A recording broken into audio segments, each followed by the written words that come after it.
Bonjour à tous, je suis Olivier Bourgeois, directeur général de l'Association mondiale des journaux et de l'IFRA pour l'ensemble des pays francophones, Europe et Afrique.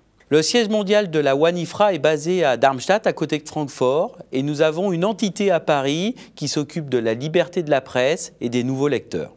Pour être toujours proche de nos adhérents, nous avons des filiales en Inde, en Asie, en Espagne, en France, et nous sommes associés également à la NAA aux États-Unis. Au total, ONE-IFRA, c'est plus de 3000 sociétés de presse, 18 000 titres et 15 000 sites web dans plus de 120 pays au monde.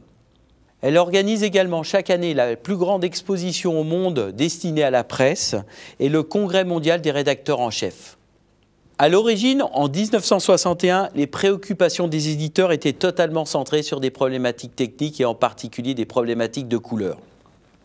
Aujourd'hui, les entreprises de presse passent d'une organisation papier vers une organisation multimédia avec des offres sur des tablettes graphiques, sur le web, sur l'iPhone, sur l'iPad, etc.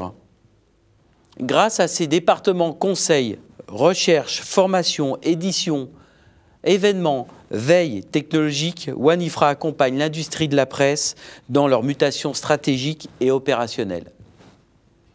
Aujourd'hui, les plus grandes marques de presse comme Le Figaro, Le Monde, Le Temps en Suisse, Le Soir en Belgique nous font confiance. Depuis 2009, ONE-IFRA France est devenu l'acteur majeur de la formation des journalistes multimédia et de l'accompagnement de la réorganisation dans les salles de rédaction. Lors des États généraux de la presse, ONE-IFRA a proposé de réaliser une salle de rédaction du futur destinée à former les journalistes au multimédia et expérimenter des nouvelles organisations de demain.